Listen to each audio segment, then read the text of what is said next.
காசிக்கு சென்று வழிபட்டால் கிடைக்கும் பலன்கள் பெரியகுளம் பாலசுப்பிரமணிய சுவாமி கோயிலுக்கு சென்று வழிபட்டாலும் கிடைக்கும் என்கிறார்கள். ஒரு சமயம் சோழ நாட்டு மன்னன் ராஜேந்திர சோழன் அகமலை காட்டு பகுதிக்குள் வேட்டையாட சென்றிருந்தான். அப்போது அவன் எய்த அம்பு ஒன்று குட்டிகளை ஈன்றிருந்த தாய் பன்றியின் மீது பட்டது. இதனால் வலியில் துடித்த அந்த பன்றி இறந்து போனது. தாயை இழந்த பன்றி குட்டிகள் பசியால் சத்தமிட்டன.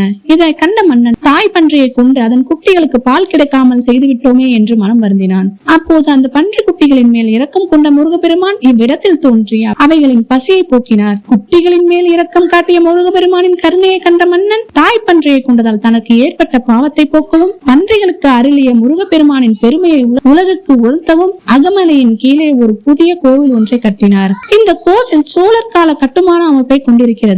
இக்கோவிலில் மூலவராக இறைவன் சிவபெருமான் லிங்க வடிவில் ராஜேந்திர சோழேஸ்வரர் என்ற திருநாமத்துடன் வீற்றிருக்கிறார். இக்கோயிலில் சிவபெருமான், பார்வதி தேவி, முருகப்பெருமான் ஆகியோர் தனித்தனி சன்னதிகளில் எழுந்தருளியிருக்கிறார்கள். இந்த கோயிலுக்கு அருகில் வராக நதி ஓடிக்கொண்டிருக்கிறது. இந்த நதியின் இரு கரையிலும் பல நூற்றாண்டுகளை கடந்த ஆண் மருத மரமும் பெண் மருத மரமும் இருக்கின்றன. காசிக்கு அடுத்தபடியாக 2 மருத மரங்களுக்கு இடையில் நதி பாய்ந்து செல்வது இங்கு மட்டுமே என்பது குறிப்பிடத்தக்கது. இதனால் காசிக்கு சென்று வழிபட்டால் கிடைக்கும் பலன்கள் இந்த ஆலயத்திற்கு சென்று வழிபட்டாலும் கிடைக்கும் என்கிறார்கள். அருணகிரிநாதர் திருப்புகழில் இக்கோவிலை பற்றி பாடியிருக்கிறார்.